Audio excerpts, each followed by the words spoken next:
Hello ladies and gentlemen, welcome back to EGL11 Winter Championships. My name is Chewy, back in EGL Central, and this time I'm joined by Mr. Jonas, or better known as Oxygen. How are you doing, my man? I'm good. How are you? I'm very well. I'm enjoying my day. It's been a long one, you know. We've pointed out we've had some difficulties and stuff, but we seem to be up and running now. The main stage is going well, and we just had a surprising match on there. We saw Demand take out TEC 3-0 in pool play. What do you think about that game? Exactly. There's been quite a few surprises today. This game's prime example of it. I was not expecting them to be playing that well. They've done extremely well. I mean, they could have beat them 3-2, but like 3-0, they put on a real show. Like beating out TEC 3-0 is quite a strong performance, considering they got Bissell, who won last EGL. Yeah.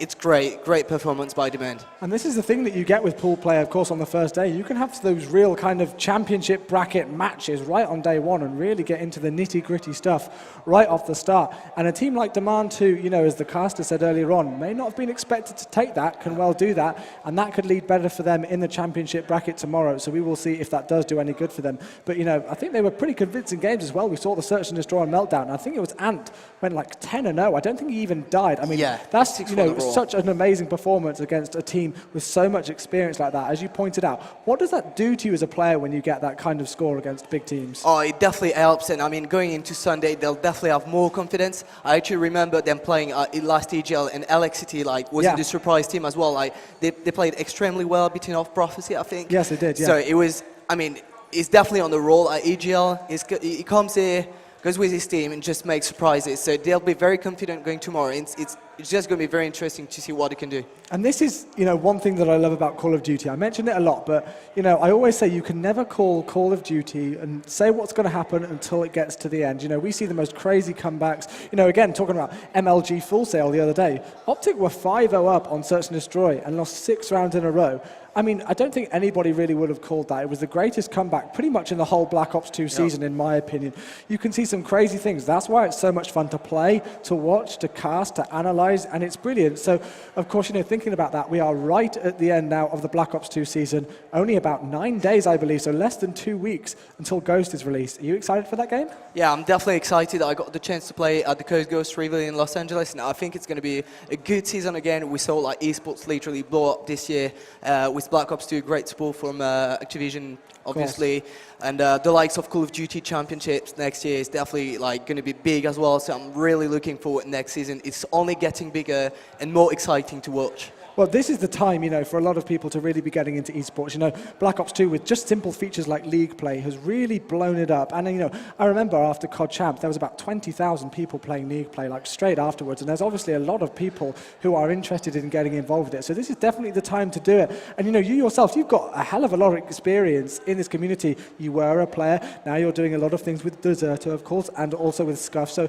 you're a busy man. How are you enjoying being in the scene and seeing it from so many different aspects? Well, seeing it from different aspects like definitely brings even more attraction to the thing. Like literally, you go to events and every single event it's like you discover the community again because it's growing so fast. And like I've been around in the community for about 7 years now, so I've seen a lot. I've seen it from being like really small to like where it is now. It's just amazing how it's evolved, and I can't wait for the future, mate. Like literally, I think we've got more evolution this year than the 6 past years. It's crazy. It's crazy and it's great. As a player, it was great. And now I'm seeing it outside as like, you know, casting in France, because France really blocked this year as well. Yeah.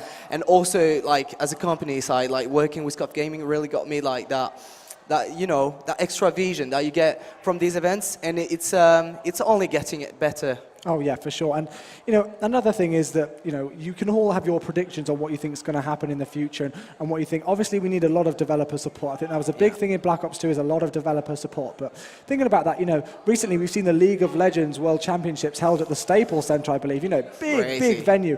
Where do you see Call of Duty esports in, let's say, 5 years' time? Honestly, 5 years ago, you would have asked me that question. I would never have guessed it would have been that big. So I'm really hoping it keeps going that way, that maybe it could be the biggest games in like a few years. Because if you look at it, buying a console is a lot less expensive than buying a PC. And then also, you don't need to maintain it. So actually, like, console is probably the most affordable solution for gamers. So it's only going to keep on growing, especially with like growing marketing from Microsoft for their console or Sony for their console.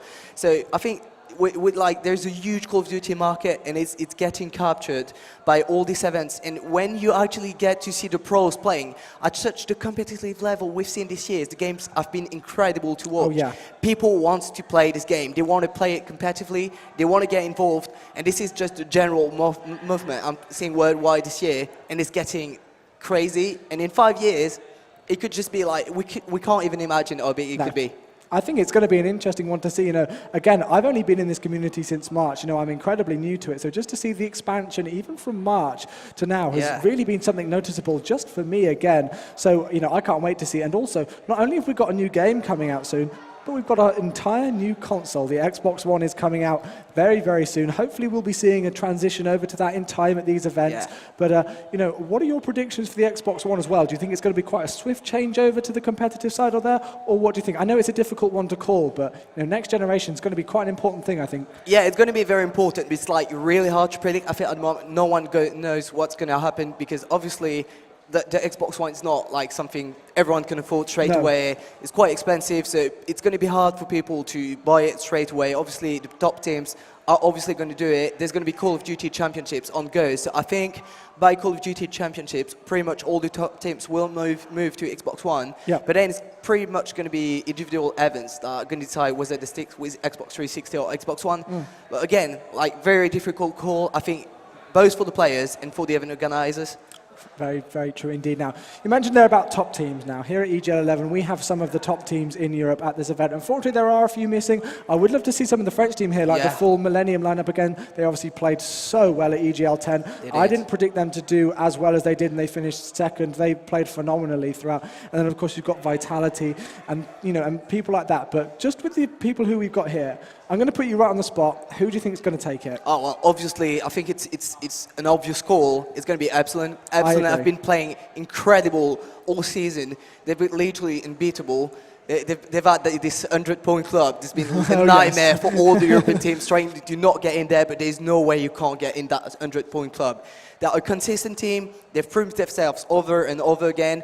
Their latest performance at G2 was absolutely incredible. Oh, it was phenomenal. They could have won the event, like literally be the best team worldwide. That's a massive achievement, and we haven't seen that since TCM on Modern Warfare 2. And again, the scene was much smaller. There's a lot more competition going on at the moment. You got the likes of Complexity.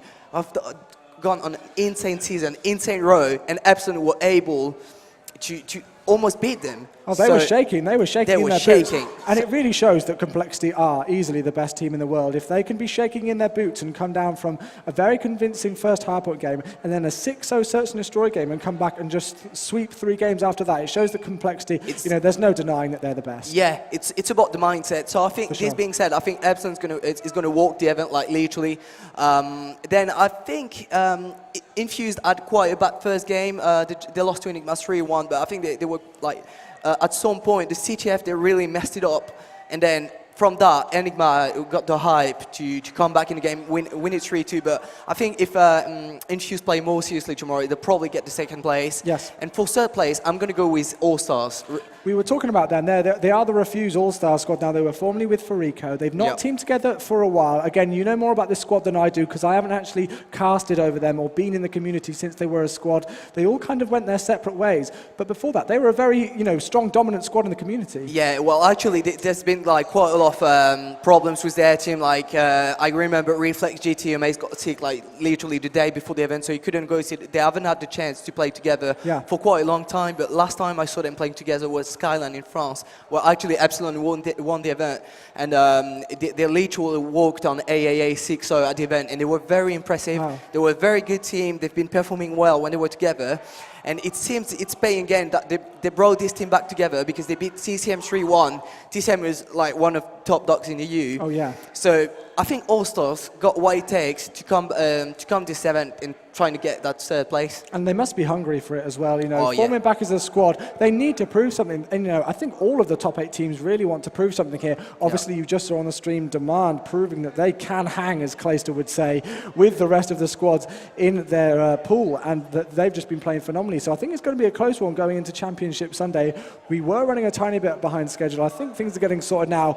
and we're back going. But I mean, it's been a brilliant venue, hasn't it? You know, where you've got this upper level at the top where you've got all of the stations, then you've got this lower section where we've got the main stage, and then of course our friends over at Scuff Gaming and Lime, of course, who've got their stand set up. So, you know, it's definitely something a bit different, but I like this venue, I have to admit. Yeah, I like this venue as well. And from a Frenchman, I'm coming to London, and it's not cold in the venue, which is a good thing, because like every time I come to England, I'm like freezing in venue, so it's like literally for me, it's a very good thing. Cool. Well, one thing that I've got to ask about as well is the coaches with teams. You know, another thing, completely a bit off topic, but you talked about Epsilon, and you talked about the coaches. Dinge is obviously the coach now for Epsilon Esports, and I think, you know, he called it to me this morning the Dinge factor. That's what he's calling it, and that's why he thinks that Epsilon have been playing so well.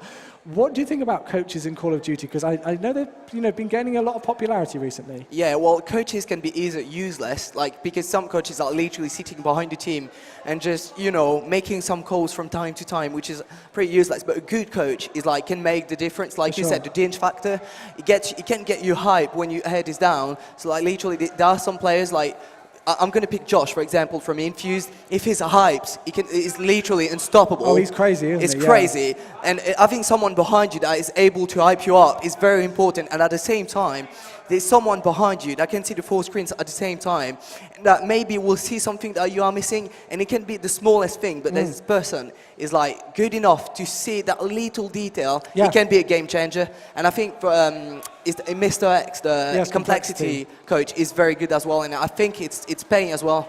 Oh yeah, I mean, he could just really calm them down, and it's not just about their in-game knowledge and what they can do, but it's about calming them down. You know, you see some teams who don't have the best level heads, and they kind of get a bit hot-headed at times and go over the top, and a coach is there just to calm them down, sort out any issues for them, go and fetch them water. Of course, the water boy job is quite important for a coach. Really Nobody's going to deny that ever. But it's definitely something that's growing. You do see a lot of teams who do prefer to have a coach. It just gives you that outside perspective, that almost passive perspective of somebody who's not actually in the game playing it themselves. So I think it's important. But anyway, final question for you. What's going to be your plans? You know, obviously we've got Ghosts coming up. You are a very, very busy man. You tell me how busy you are. What's your plans for the future? What's going to be happening for you? Where are we going to be seeing you in Ghosts? Really, I don't know. It could be up to anything. Obviously, I've been casting a lot of French events. I'm going to be casting ESWC next week, so I'm looking forward to that. I'm also going to keep on casting a lot because I really do enjoy it. And I don't know, maybe I'll be playing again. I just don't know, because I've been teaming with pretty much all the French players, so it's about finding the right team. Yeah. For now, I'm not playing anymore. I'm really involved with Scuff, so it's my job, and it's a dream comes true working Esports. Brilliant. And yeah, I suppose casting at least. Yeah, well, there we go. Hope you enjoyed that interview with Mr. Oxygen here. Anyway, we are going to be handing over just to our right with it, Mr. Bricey and Mr. Mello as well.